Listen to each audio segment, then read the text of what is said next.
Hello students, मैं हूं अभिमन्यु सिंह राजपूत और स्वागत है आपका वापस इस यूट्यूब चैनल पर। तो स्टूडेंट्स, कल हमने विद्युत धारा के बारे में पढ़ा था, विद्युत के बारे में पढ़ा था, आवेशों के बारे में पढ़ा और उसके विद्युत धारा के मात्रक के बारे में पढ़ा। आज हम विद्युत विभव और विभवांतर के बारे में कुछ बातें जानेंगे। विद्युत विभवांतर और विभव को हम थोड़ा क्लियर करेंगे। तो स्टूडेंट्स, विभव क्या होता है? पहले हम पढ़ेंगे इलेक्ट्रिक पोटेंशियल, विद्युत विभव। बच्चों, मान लो कि कोई आवेश अनंत पर है, इंफिनिटी पर है। कोई आवेश अनंत पर है और उस आवेश को उस अनंत से किसी बिंदु तक लाना है, हमें किसी बिंदु ए तक लाना है। तो जो हम अनंत से किसी बिंदु ए तक उस आवेश को लेके आएंगे, उस कार्य को क्या बोलते हैं? हम विभव बोलते हैं। क्या बोलते हैं? विभव। और विभवांतर किसे कहते हैं? विभवांतर बच्चों, विभव में हमने क्या देखा कि अनंत से किसी बिंदु तक आवेशों को लाने में किया गया कार्य विद्युत विभव के बराबर होता है। लेकिन विभव को हम क्वांटिटी नहीं माप सकते, विभव को हम ज्यादा इफेक्टिव नहीं मान सकते।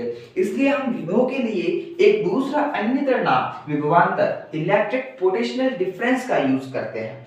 हमें कुछ क्वांटिटियां जो हमें ज्ञात करनी होती है, उनके लिए हम समय, वेग आदि की गणना भी करते हैं। तो विभवांतर के लिए हमें विभव को ज्ञात करने के लिए विभवांतर ज्ञात करना होता है।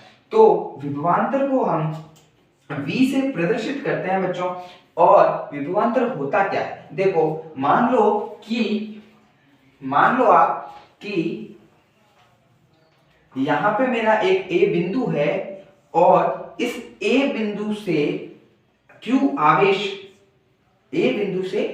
आवेश प्रवाहित हो रहा है और मुझे इस Q आवेश को B बिंदु तक लेके जाना है, B बिंदु तक लेके जाना है। अब मैं क्या करूंगा कि इस A आवेश को B बिंदु तक लेके जाने के लिए क्या करूंगा? मैं एक फोर्स लगाऊंगा, एक बल लगाऊंगा। इसे मैं क्या बोल सकता हूं? Force external.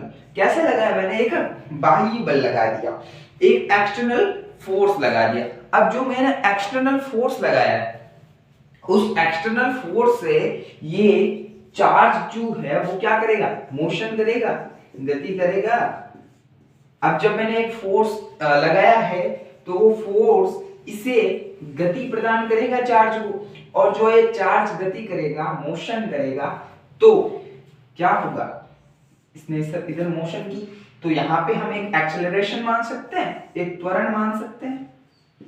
एक्सेलरेशन उत्पन्न हुआ और क्या उत्पन्न हुआ? वेग भी तो उत्पन्न हुआ। और क्या हुआ कि जो चार्ज Q है, फोर्स F लगाया, तो इन चार्ज Q ने गति करना तो प्रारंभ किया, लेकिन गति प्रारंभ तो करने में कुछ समय तो लगा होगा इनको। तो मान लिया कि T समय लगा। T समय में जब मैंने फोर्स F लगाया तो Q आवेशों ने गति करके ये यहां पे आ गई B। तो इन Q आवेशों को गति कराने के लिए मैंने कुछ ना कुछ कार्य किया, बल लगाया, फिर रिप्लेसमेंट हुई। तो बल एवं रिप्लेसमेंट, फोर्स इनटू डिस्टेंस, इसके गुणन को हम क्या कहते हैं? कार्य तो कहते हैं। तो मैं इसे ये लिख सकता हूं, V जो है वो बराबर है work done by the external agent upon T। V विभवांतर जो है किसके बराबर मान सकता हूं? मैं इसके बराबर मान सकता हूं कि विभवांतर जो है वो किए गए कार्य, वर्क एक्सटर्नल कार्य किसके द्वारा किया गया है? एक बाह्य कारक के द्वारा कार्य किया गया है, एक बाह्य इंटरमीडिएट, एक बाह्य मीडियम के द्वारा कार्य किया है मैंने।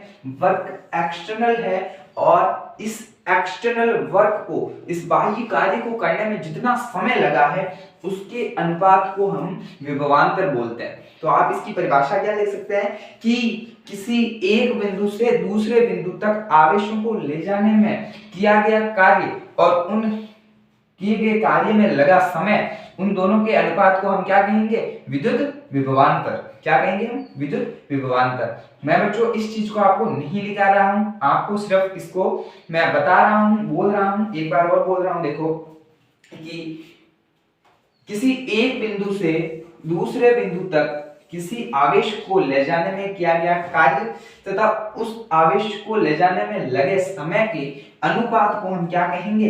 विभवांतर। क्या कहेंगे? विभवांतर। अब इस विभवांतर के बारे में कुछ और बातें आपको बता देता हूं। बच्चों विभवांतर को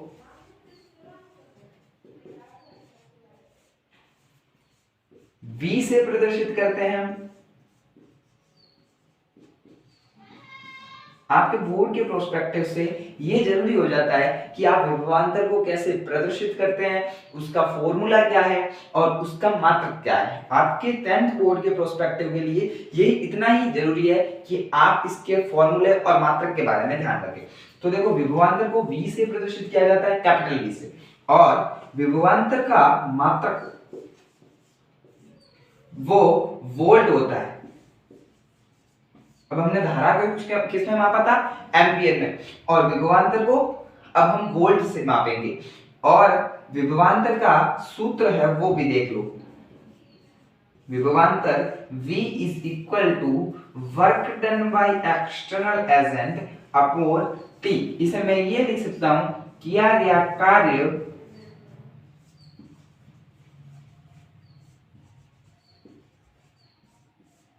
बटा समय। बच्चों ये पूरी सीरीज हिंदी में चल रही है क्योंकि आरबीएससी के बच्चों की ये शिकायत रहती है कि हमें हिंदी में कंटेंट नहीं मिल पाता। हिंदी मीडियम के काफी बच्चे इस कंटेंट की कमी के कारण पीछे रह जाते हैं। तो अब मुझे लगता है कि आपको क्लियर होगा कि विभवांतर किसे कहेंगे हम, विभव किसे कहेंगे। विभव तो वो है जो अनंत से किसी बिंदु तक चार्ज को लाने में किया जाए वो कार्य, तथा विभवांतर वो है कि किन्हीं दो बिंदुओं के बीच में, किन्हीं दो बिंदुओं ए और बी के बीच में आवेशों को ले जाने में, एक बिंदु से दूसरे बिंदु तक आवेशों को ले जाने में किया गया कार्य और उस कार्य में लगा समय, उन दोनों के अनुपात को हम विभवांतर बोलते हैं। तो आई होप क्लियर होगा। चलो ठीक है, मिटा दे। देखो बच्चों स्क्रीनशॉट लेते रहना, अपने नोट्स खुद बनाओ। अपने नोट्स खुद बनाओगे तो कुछ समझ में आएगा, वरना कुछ समझ में नहीं आने वाला आपको। अब देखो, अब जब हमें धारा के बारे में पता है, विभवांतर के बारे में पता है, तो क्या हुआ कि इनके बारे में कुछ नियम भी दिए जाने लगे। अब कोई भी चीज अगर हमें ज्ञात है तो और उसके एप्लीकेशंस हमें ज्ञात नहीं है, उसके नियम ज्ञात नहीं है, उसके रूल्स ज्ञात नहीं है कि वो कहां पे अप्लाई होगा, कैसे अप्लाई होगा, तो भाई हम कुछ कर नहीं पाते। तो फिजिक्स में या विज्ञान में कुछ चीजों को करने के लिए या कुछ चीजों को अप्लाई करने के लिए वहां पे कुछ नियम बना दिए गए। तो एक भौतिक शास्त्री है ओम, जॉर्ज साइमन ओम।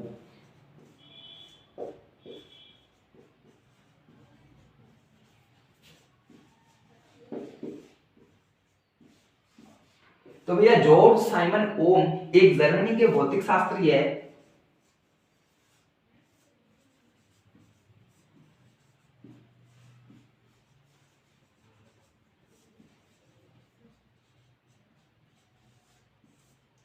जॉर्ज साइमन ओम ने 1827 में धारा के बारे में कुछ मान बताए। उन्होंने धारा की खोज के बारे में कुछ अवधारणाएं दी और कुछ तथ्य है जो उजागर किए। तो साइमन ओम ने यह बताया कि अगर किसी चालक, किसी कंडक्टर की फिजिकल कंडीशंस, मतलब कि भौतिक अवस्थाएं अपरिवर्तित रहे, मतलब कि चेंज ना हो, वेरिएंट ना हो, तो वहां पे जो प्रवाहित धारा है वो विभवांतर के समानुपाती होती है। देखो ओम ने यह बताया कि यदि किसी चालक की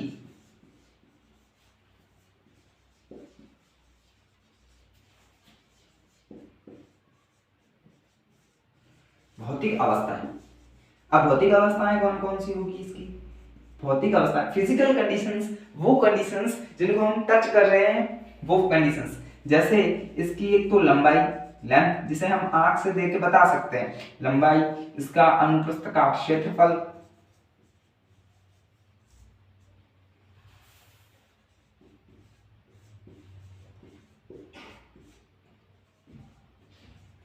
इसकी चौड़ाई, ताप आदि ना बदले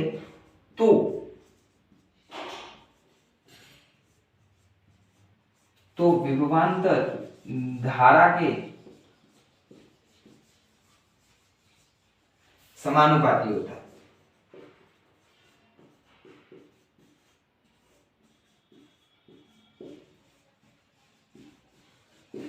भैया स्टूडेंट्स, तो जॉर्ज साइमन ओम ने 1827 में ये बताया कि किसी कंडक्टर की भौतिक अवस्थाएं, मतलब कि फिजिकल कंडीशंस, जैसे कि उनकी लेंथ, उसका एरिया, उसका जो हाइट और उसकी टेम्परेचर, मतलब कि ताप, दाब, लंबाई, अनुप्रस्थ क्षेत्रफल आदि ना बदले, एक समान रहे, तो उसमें प्रवाहित धारा जो होगी वो विभवांतर के समानुपाती होगी, डायरेक्टली प्रोपोर्शनल होगी। तो मैं इसे गणितीय रूप में ऐसा लिख सकता हूं। उन्होंने बताया कि अगर किसी कंडक्टर की फिजिकल कंडीशंस ना बदले तो विभवांतर है वो धारा के डायरेक्टली प्रोपोर्शनल होगा, समानुपाती होगा, ये ओम ने बताया। फिर ओम ने बताया कि V जो है वो बराबर है R इंटू I, जहां पे इन्होंने बताया कि R एक आनुपातिक नियतांक है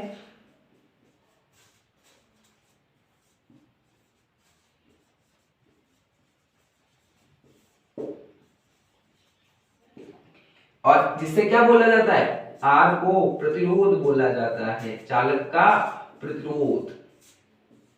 अब भाई सोच रहे होगे सर नई चिड़िया क्या आ गई, प्रतिरोध क्या होता है? तो उन्होंने ये बताया कि V जो है विभवांतर है वो धारा के डायरेक्टली प्रोपोर्शनल है और V इक्वल है R इंटू I के, जहां पे उन्होंने बता दिया कि R एक आनुपातिक नियतांक है और R एक प्रतिरोध है। बच्चों, विज्ञान में जहां हमें ऐसा लगे कि एक ऐसी क्वांटिटी आ रही है जो सब जगह समान नहीं हो सकती, उसे हम बराबर बिना किसी की सहायता से नहीं कर सकते, तो हम एक नियतांक को ले लेते हैं और उस नियतांक का मान सभी जगह समान होता है। जैसे इस R का मान भारत में अगर 9 है तो उसका मान अमेरिका में भी 9 होगा। तो जो R दिया गया है वो प्रत्येक जगह, ब्रह्मांड की प्रत्येक जगह में सेम है। इन्होंने R को प्रतिरोध बताया। अब देखो प्रतिरोध क्या होता है। प्रतिरोध किसी चालक द्वारा अपने में से धारा का विरोध करना, किसी चालक द्वारा अपने में से धारा का विरोध करना, एकदम से धारा को जाने नहीं देना, रास्ता नहीं देना, वही प्रतिरोध है। देखो मैं इस फॉर्मूले को आगे थोड़ा और मॉडिफाई कर रहा हूं, आगे से मिटा रहा हूं, आप स्क्रीनशॉट ले लेना।